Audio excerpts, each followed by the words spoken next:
In this video we're going to show you how to remove a cassette from a wheel. In this instance it's going to be a Shimano cassette, but the only difference to Campagnola and SRAM and other manufacturers is you'll probably need a different lock ring tool to get it off. We're going to need two tools for this job. Firstly, a chain whip tool and also a lock ring removal tool. So we've already removed the wheel from the bike. The first thing that you're going to need to do is to remove this quick release.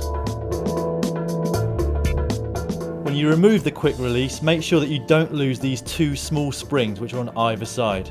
I always find it safest to re-thread the quick release together whilst I'm not using it. Place the lock ring removal tool into the splines of the cassette lock ring. Then you'll need to place the chain whip around one of the cogs of the cassette.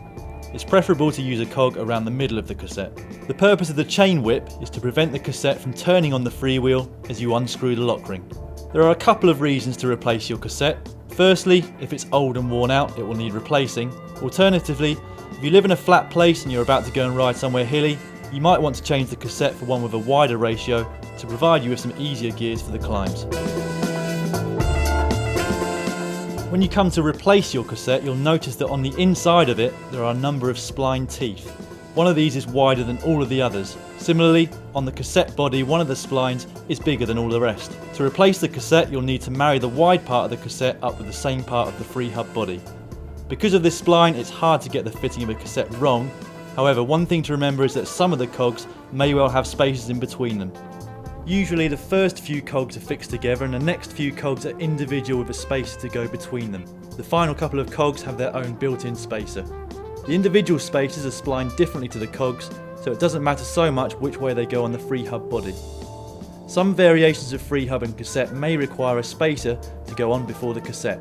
Place the cogs one at a time back onto the free hub body. Once all the cogs are on, you'll need to start screwing the lock ring back into place. Simply turn the lock ring clockwise using the lock ring removal tool. Make sure it's not cross-threaded. It should be easy to turn. Once you're confident the threads have engaged properly, you can afford to put a fair amount of pressure into the tightening of the lock ring to ensure it doesn't come loose. The recommended torque is 40 Newton meters. Then you simply need to replace the quick release, remembering to put one of the springs each side of the axle and replace the wheel. Take your new inner tube, remove the dust cap and remove the lock ring, and then partially inflate the inner tube just so that it holds its shape. Take the valve of the tube and insert it through the valve hole in the rim.